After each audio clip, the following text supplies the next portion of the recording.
Welcome to VV Infotech tally.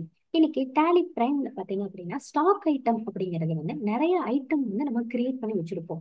டேலில வந்து நம்ம use தேவைப்படும் அப்படின்னு சொல்லிட்டு நிறைய ஸ்டாக் ஐட்டம்ஸ் வந்து நம்ம நேம் வந்து கிரியேட் பண்ணி வச்சிருப்போம் டேலில. ஆனா பாத்தீங்க அப்படின்னா அந்த ஐட்டத்தை வந்து நம்ம யூஸ் பண்ணி நம்ம என்ட்ரிஸ் எதுவுமே போட்டிருக்க மாட்டோம். நம்மளோட நம்பர் ஆஃப் ஐட்டம் வந்து அதிகமா இருக்கும். அந்த மாதிரி யூஸ் பண்ணாத ஸ்டாக் ஐட்டத்தெல்லாம் வந்து எப்படி நம்ம டெலீட் பண்றது அப்படிங்கறத பத்தி இந்த வீடியோல பார்க்கலாம். Gateway of Tally. இதுல வந்து சார்ட் ஆஃப் அக்கௌண்ட்ஸ் அப்படிங்கிற ஆப்ஷன் இருக்கு. இதுல பாத்தீங்கன்னா இன்வென்ட்ரி மாஸ்டர். ஐட்டம்ஸ் எல்லாமே வந்து நமக்கு இன்வென்ட்ரி மாஸ்டர்ஸ்க்கு ஹெட் கீழே தான் வரும். இங்க வந்து ஸ்டாக் ஐட்டம் அப்படிங்கறத செலக்ட் பண்ணிக்கோங்க. செலக்ட் பண்ணிட்டீங்கன்னா இங்க வந்து மொத்தமா வரும் லிஸ்ட் ஆஃப் ஸ்டாக் ஐட்டம் அப்படிங்கிறது பாத்தீங்கன்னா நம்ம யூஸ் பண்ண ஐட்டம், யூஸ் பண்ணாத ஐட்டம். வந்து எல்லா ஐட்டமுமே வந்து உங்களுக்கு இங்க வியூ ஆகும்.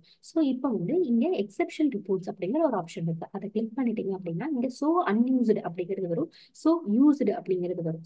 யூஸ்டுன்னா நம்ம யூஸ் பண்ண ஐட்டம்ஸ்லாம் வந்து லிஸ்ட் எடுக்கறனால நீங்க யூஸ்டு அப்படிங்கிறத கிளிக் பண்ணி நீங்க யூஸ் பண்ண லெட்ஜஸ் எல்லாமே உங்களுக்கு இங்க வியூ ஆகும்.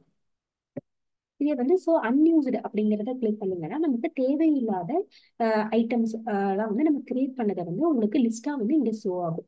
நீங்க இந்த ஐட்டத்தெல்லாம் வந்து நீங்க டெலீட் பண்ணணும் அப்படின்னு சொல்லி நினைச்சீங்க அப்படின்னா இந்த மாதிரி ஸ்பேஸ் பார் கொடுத்து நீங்க வந்து டெலீட் பண்ணிக்கலாம். இந்த டெலீட் அப்படிங்கிற ஒரு ஆப்ஷன் இருக்கு. இந்த டெலீட் கொடுத்துட்டீங்க அப்படின்னா எஸ் கொடுத்துட்டீங்கன்னா அந்த ஐட்டம்ஸ் மட்டும் இங்க டெலீட் ஆயிடும். இந்த மாதிரி நீங்க எல்லா ஐட்டத்தையுமே வந்து டெலீட் பண்ணிக்கலாம். இந்த வீடியோ உங்களுக்கு ரொம்ப யூஸ்ஃபுல்லா இருக்கும்னு நினைக்கிறேன். நம்ம சேனலை லைக் பண்ணுங்க, ஷேர் பண்ணுங்க, சப்ஸ்கிரைப் பண்ணுங்க. தேங்க்ஸ் ஃபார் வாட்சிங்.